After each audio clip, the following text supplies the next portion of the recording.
नमस्कार दोस्तों, मैं निखिल भारद्वाज स्वागत करता हूं आपका इस अपने रियलिटी शो में, जहां पर हम बात करते हैं रियल एस्टेट से जुड़ी टेक्निकलिटीज, लीगलिटीज और कमर्शियल एस्पेक्ट्स के बारे में। यहां पर हम बात कर रहे हैं आजकल रेरा सीरीज की, जहां पर real estate regulatory development act में हम पढ़ रहे हैं और सीख रहे हैं, जान रहे हैं रोज नई नई बातें रियल एस्टेट डेवलपमेंट एक्ट के बारे में। और एज अ प्रमोटर और एज अ बायर ये एक्ट आपको कैसे इंपैक्ट करता है, कैसे कैसे एक्ट आपकी खरीद फरोख्त में मदद कर सकता है। इस सीरीज में मैं ऑलरेडी 3 वीडियो डाल चुका हूं। पहले पार्ट में हमने रेरा का इंट्रोडक्शन देखा है, दूसरे पार्ट में हमने रेरा की डेफिनेशन देखी है, तीसरे पार्ट में हमने ये जाना है कि क्यों रेरा का रजिस्ट्रेशन जरूरी है और अगर रजिस्ट्रेशन नहीं होता तो उसकी क्या प्रावधान होते हैं, वहां पर एज अ बायर आपको क्या सपोर्ट मिलेगा या एज अ प्रमोटर आपको क्या क्या फेस करने को मिल सकता है। और हम इस सफर में अब अपने आगे चौथे पड़ाव पर हैं, जहां पर जिस 4th सीरीज में मैं बात कर रहा हूं, function and duties of promoter. यहाँ पर इसमें 8 तरह की जो ड्यूटीज हैं वो डिफाइन करी गई हैं। अगर एक प्रमोटर के सेंस में मैं आपको बोलूं या एक बायर के सेंस में आपको बोलूं, तो वो अकाउंटेबिलिटीज वहां पर 8 कैटेगरी में कैटेगराइज हैं, जो कि आपको पार्ट 3 में यहाँ पर रेरा एक्ट में देखने को मिलती है। चलिए जारी करते हैं अपने इस सफर को। Functions and duties of promoters in RERA act. First देखिए, जैसे ही आपके एक प्रोजेक्ट को, रियल एस्टेट प्रोजेक्ट को अथॉरिटी मिलती है, एक यूनिक आईडी आपके क्रिएट होती है, एक पासवर्ड आपको लॉगिन करने के लिए मिलता है एज अ प्रमोटर, आपको रेरा के साथ आप लोग रजिस्टर्ड हो जाते हैं, तो then it becomes necessary for you to create a web page for that particular project. आपको एज अ प्रमोटर वहां पर एक वेब पेज बनाना होता है, और this information is not only for promoters, बल्कि बायर्स को भी समझना होगा कि अगर कोई प्रोजेक्ट रेरा में रजिस्टर्ड है तो उसका वेब पेज क्रिएट किया ही गया हुआ होगा, क्योंकि ये एक मस्ट है। उस वेब पेज में आपको सारी प्रोजेक्ट से जुड़ी डिटेल्स दी जाएंगी, उस प्रोजेक्ट से जुड़ी स्पेसिफिकेशन आपको दी जाएंगी, और वहां पर क्वार्टरली अपडेट का भी प्रावधान है। क्वार्टरली अपडेट मतलब साल में 4 बार उनको हर 3 महीने बाद जो आपके फाइनेंशियल क्वार्टर्स होते हैं वहां पर आपको वो जाके वो डिटेल्स अपग्रेड करनी है। उसमें आपके कितने अपार्टमेंट बुक हो गए, कितने गैराज बुकड हो गए, वो सारा डेटा देना पड़ता है। और जो पीरियडिक अप्रूवल्स होती हैं, जो time to time periodic approvals आती हैं किसी भी प्रोजेक्ट को लेके, वो भी आपको वहां पर स्टेटस सारा अपडेट करना पड़ता है। तो ऑल इन गो आपको वेब पेज पे अगर आप जाते हैं किसी पर्टिकुलर रजिस्टर्ड रेरा प्रोजेक्ट के, तो वहां पर आपको सारी जानकारियां एक जगह ही देखने को मिल जाती हैं। इसके बाद आपका जो एडवर्टीजमेंट या प्रोस्पेक्टस कोई भी प्रमोटर रिलीज करता है, तो वहां पर उस वेबसाइट का एड्रेस डालना मस्ट है। आपको उस वेबसाइट का एड्रेस वहां पर देना होता है कि कौन से किस वेबसाइट पर आपको इस प्रोजेक्ट से जुड़ी सारी जानकारियां मिलेंगी। This is again a must requirement as per RERA act. Then आपकी ऑक्यूपेंसी सर्टिफिकेट को लाना भी एक प्रमोटर की ड्यूटी होती है, to obtain the occupancy certificate. और दूसरा, यहां पर अगर आपने एक प्रोजेक्ट लीज प्रोस्पेक्टिव से लॉन्च किया है, देखिए 2 तरह के प्रोजेक्ट होते हैं, एक सोल्ड मॉडल होता है, एक लीज मॉडल होता है। सोल्ड मॉडल में क्या होता है कि मान लीजिए हम एक प्रमोटर ने एक बिल्डिंग को डेवलप किया, कमर्शियल को किया या रेजिडेंशियल को किया, आमतौर पे रेजिडेंशियल बिल्डिंग होती है, तो वहां पर यूजुअली उसको सारे फ्लैट्स को सेल कर दिया जाता है। मान लीजिए किसी प्रोजेक्ट में 100 प्रोजेक्ट है, 100 फ्लैट है, तो वो 100 फ्लैट 100 बायर्स को दे दिए जाएंगे, वो सोल्ड मॉडल कहलाता है। लेकिन जब हम कमर्शियल में आते हैं तो कई बार क्या होता है कि प्रमोटर जो होते हैं अपना रेंटल बैंक बनाने के लिए उसको सोल्ड नहीं करते हैं या उसको सेल नहीं करते हैं, वो उसको रेंटल पे देते हैं या लीज पे देते हैं। DLF is a prominent example. DLF के शुरू के जो प्रोजेक्ट आए थे वहां पर उन्होंने, जैसे डीएलएफ कॉर्पोरेट पार्क है, वहां पर वो सोल्ड मॉडल है। लेकिन अब अगर आप साइबर सिटी में जाएंगे या डीएलएफ की ज्यादातर बिल्डिंग्स में जाएंगे, डाउनटाउन में जाएंगे, तो ये सारे जो प्रोजेक्ट्स हैं ये लीज मॉडल हैं। यहाँ पर डीएलएफ प्रोजेक्ट को बनाती है और उसको लीज कर देती है, उसको बेचती नहीं है, so that it becomes a continuous revenue source for them. तो इसलिए आपको समझना होगा कि ऑक्यूपेंसी सर्टिफिकेट, अगर आपने ऑक्यूपेंसी तो मस्ट है ही है, लेकिन अगर आपको उसको लीज पे देना है तो आपको लीज सर्टिफिकेट भी ऑब्टेन करके आपको वहां देना होगा। उसके बाद एसेंशियल सर्विसेज, उस प्रोजेक्ट की एसेंशियल सर्विसेज के बारे में सारी जानकारियां भी वहां पर दी जाएंगी। एसेंशियल सर्विसेज में आपकी fire, electrical, water, plumbing, sanitation, ये सारी चीजें आपकी एसेंशियल सर्विसेज का पार्ट होती हैं, जो किसी भी प्रोजेक्ट को या किसी भी बिल्डिंग में सर्वाइव करने के लिए जरूरी होती हैं। Other than the civil structure I am talking about here. And registered conveyance deed, again it is a duty of a promoter। जैसे ही वो प्रोजेक्ट कंप्लीट हो जाता है या जैसे ही वहां पर एक कन्वेंस डीड की स्टेज आती है, तो प्रमोटर वो कन्वेंस डीड आपके फेवर में करवा के आपको देंगे। It's their responsibility. यहाँ पर क्या होता है, देखिए पीछे कुछ बहुत सारे स्कैम्स हुए थे कि एक ही प्रोजेक्ट में एक ही फ्लैट को, एक ही यूनिट को, एक ही प्लॉट को मल्टीपल बायर्स को बेच दिया गया था। इस पर्टिकुलर अगर मैं सेक्शन की बात करूं, तो यहाँ पर एक अकाउंटेबिलिटी क्रिएट करी गई है प्रमोटर के नाम की, कि it would be promoter's responsibility to get the conveyance deed in the favour of the buyer. चलिए आगे बढ़ते हैं और देखते हैं ऑब्लिगेशंस ऑफ द प्रमोटर। यहाँ पर कुछ और ऑब्लिगेशन जो प्रमोटर्स की दी गई हैं उनमें पहला है वेरासिटी ऑफ द एडवर्टीजमेंट। आप जो भी एडवर्टीजमेंट दे रहे हैं, जो भी आप पब्लिकेशन दे रहे हैं अपने प्रोजेक्ट के बारे में information, an obligation has been casted on promoter कि आप जो भी एक एडवर्टीजमेंट दे रहे हैं अपने प्रोजेक्ट को लेके, उसकी इंफॉर्मेशन में ऑथेंटिकेशन होनी चाहिए, वेरासिटी होनी चाहिए। So it is obligation of the promoter to provide right and correct detail with respect to the project that you are talking about. आपने जिस प्रोजेक्ट का एडवर्टीजमेंट, जिस प्रोजेक्ट का ब्रोशर आप लोगों ने बनाया है, then it becomes your responsibility to provide information through a right set of data. उसमें अगर वहां पर आपके मिस कम्युनिकेशन की वजह से या आपके फ्रॉडुलेंट कम्युनिकेशन की वजह से किसी बायर को कोई लॉस होता है, then the buyer is entitled to get compensation provided it is proved that the information is wrong, and secondly it is been demonstrated from the buyer also that buyer don't want to withdraw from the project. Buyer उस project से बाहर नहीं आना चाहता, but buyer want to remain in the project. Buyer उस project में continue करना चाहता है रिस्पेक्टिव ऑफ द इरेगुलरिटी जो वहां पर हुई है। तो उस केस में भी वहां पर प्रमोटर की ऑब्लिगेशन बन जाती है to compensate that particular default due to miscommunication और the losses which has been beared by the buyer. इसमें जो आपको अगर कंपनसेशन की बात करें, अगर बायर प्रोजेक्ट से बाहर ही आता है तो आपको उसकी इन्वेस्टमेंट भी वापस करनी पड़ेगी और उस इन्वेस्टमेंट के ऊपर इंटरेस्ट भी देना पड़ेगा जो आपके एग्रीमेंट या आपके रियल एस्टेट जो रेरा एक्ट है उसमें उसके प्रोविजंस के हिसाब से होगा। Otherwise if buyer wants to remain in the project then that compensation has to be given accordingly. उसमें आपको प्रीमियम जो मेजर पैसा जो आपका कैपिटल अमाउंट है वो वापस नहीं होगा, बट हाँ लॉस के लिए कंपनसेशन के लिए डैमेजेस आपको मिल सकते हैं वहां पर। चलिए बात करते हैं advances and agreement to sale की। देखिए क्या एक बायर से पैसा लिया जा सकता है even before agreement to sale has executed, या क्या एक प्रमोटर बिना एक प्रोजेक्ट को लॉन्च करे, क्या उस प्रोजेक्ट पे एग्रीमेंट करे बिना क्या पैसा ले सकता है? हाँ और ना, दोनों दोनों ही जवाब इसमें है। देखिए यहां पर एक कैपिंग रखी गई है 10% की। अगर मान लीजिए एक प्रमोटर ने एक प्रोजेक्ट को लॉन्च किया और उसकी कीमत फॉर एग्जाम्पल 100 रुपए है, तो वहां पर 10 रुपए से ज्यादा, 10% से ज्यादा आप उस पैसे को नहीं ले सकते until unless you have got a proper ATS agreement to sale in writing executed between both the parties। आप बुकिंग अमाउंट के नाम पर 10% से ज्यादा पैसा नहीं चार्ज कर सकते। So this is a information to the buyers and limitation to the promoters, ताकि उसमें बाद में कोई फ्रॉडुलेंट आपकी एक्टिविटीज ना इन्वॉल्व हो और किसी बायर का पैसा ना फंसे वहां पर। दूसरा, एग्रीमेंट टू सेल हो जाता है तो then it must be a return agreement. Agreement to sale एक प्रॉपर एग्रीमेंट होना चाहिए जिसमें डिफरेंट एक्सपेक्ट्स होने चाहिए। मैं आपको यहाँ पर दिखाता हूँ, पर्टिकुलर्स ऑफ डेवलपमेंट आपके होने चाहिए, आपकी पार्टीज का एड्रेस क्लियर होना चाहिए, आप किस प्रॉपर्टी के किस पर्टिकुलर सेगमेंट की बात कर रहे हैं वो सारी डिटेल होनी चाहिए, आपका प्रोजेक्ट की स्पेसिफिकेशन होनी चाहिए, payment schedule. Payment schedule this is a very critical term that I am telling you here.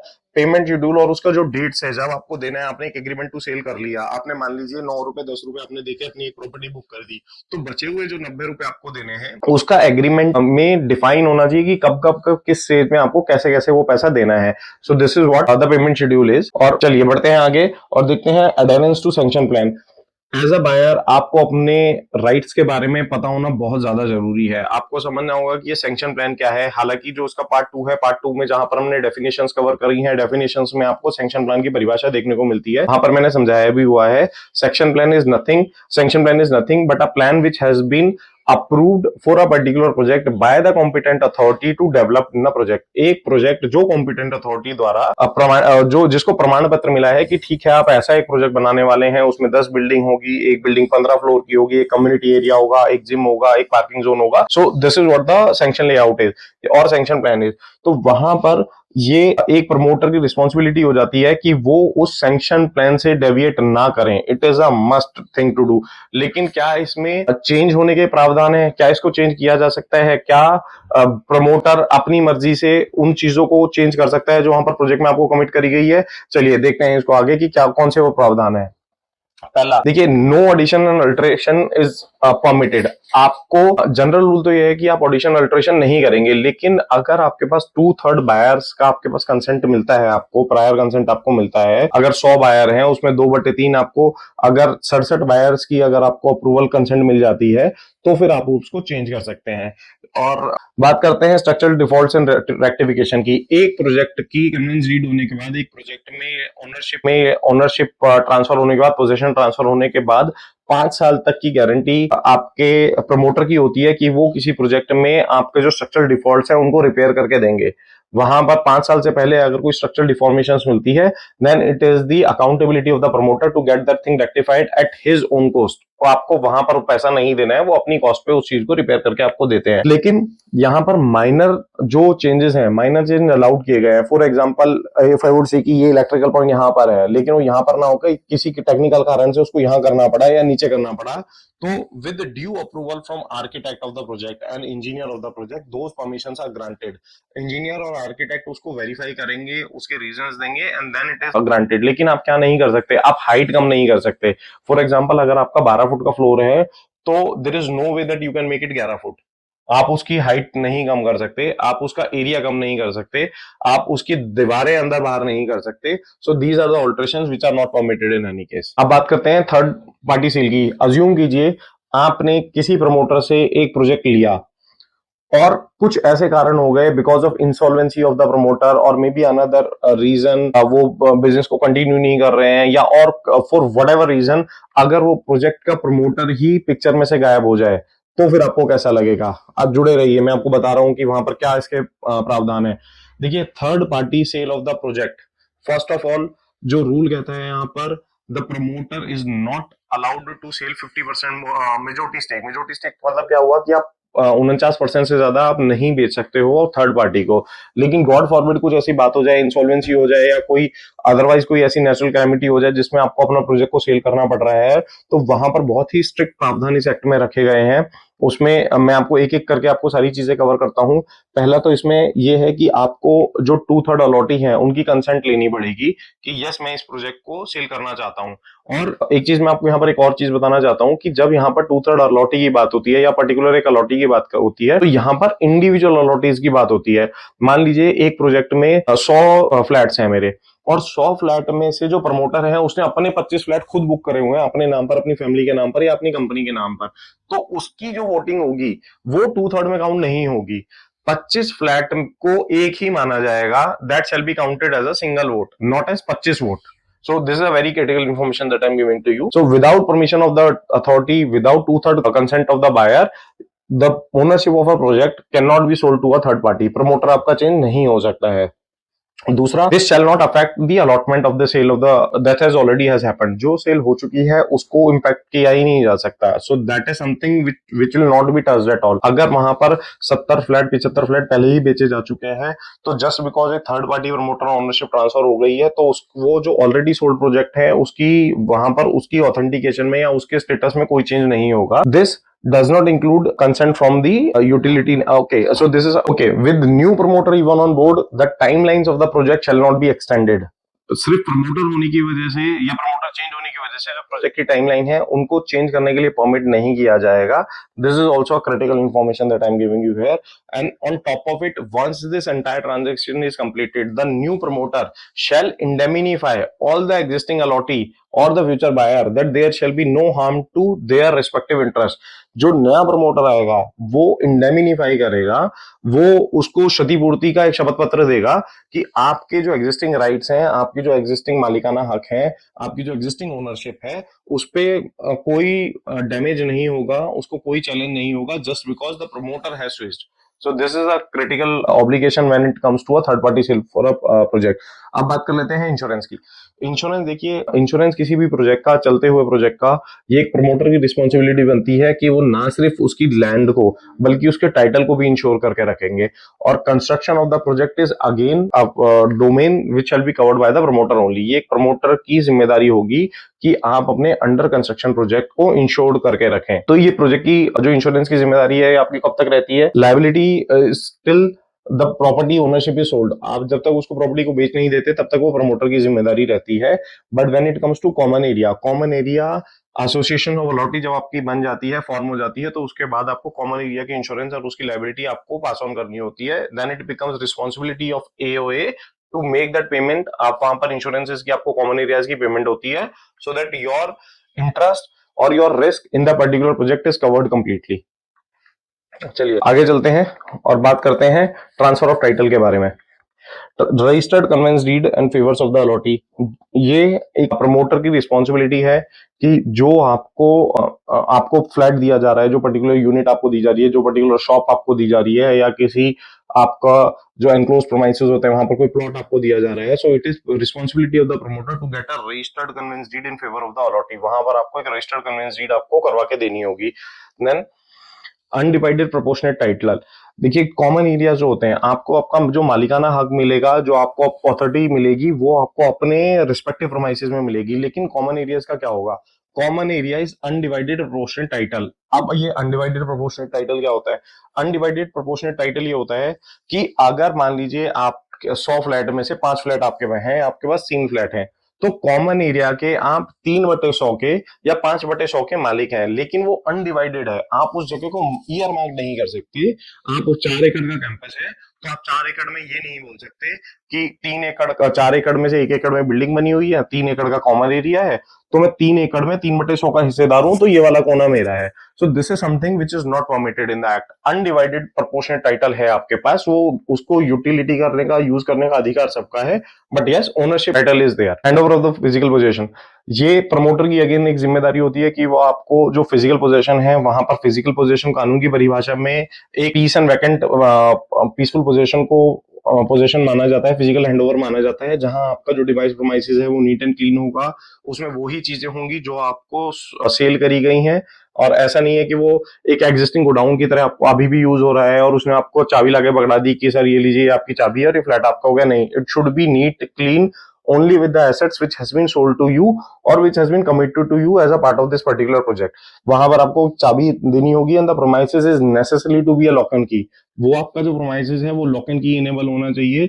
ऐसा नहीं हो सकता कि एक पर्टिकुलर कोई दरवाजे नहीं लगे हुए हैं या कहीं पर एक वॉल ऐसी क्रिएट हुई हुई है या वॉल ऐसी नहीं क्रिएट हुई है जहां से आपको एक्सटर्नल उसमें ट्रेसपासिंग हो सकती है, वो सब उसमें परमिटेड नहीं है। That should be a physical possession given absolute conditions to you. Handover of common premises, again common premises means your utility areas, your gardens, your parks, your community hall, your swimming pool, your kids community zone, your driveway. So ये सारी चीजें भी एक physical position में जब property transfer होती है और एओए को दी जाती है, एसोसिएशन ऑफ अलॉटीज को दी जाती है, तो ये कॉमन एरिया का पोजीशन उनको ट्रांसफर किया जाता है।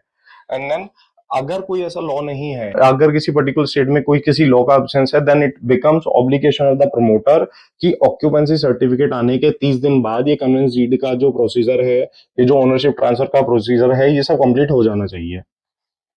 चलिए बढ़ते हैं आगे और बात करते हैं compensation and return on the project की। कंपनसेशन एंड रिटर्न, देखिए बहुत, हालांकि नेगेटिव टर्म है लेकिन बहुत जरूरी है। रियल एस्टेट ने जो पिछले 5-6 सालों में देखा, वो सब इंप्रूवमेंट रेरा के होने से हुई है, लेकिन उससे पहले it was a dark era.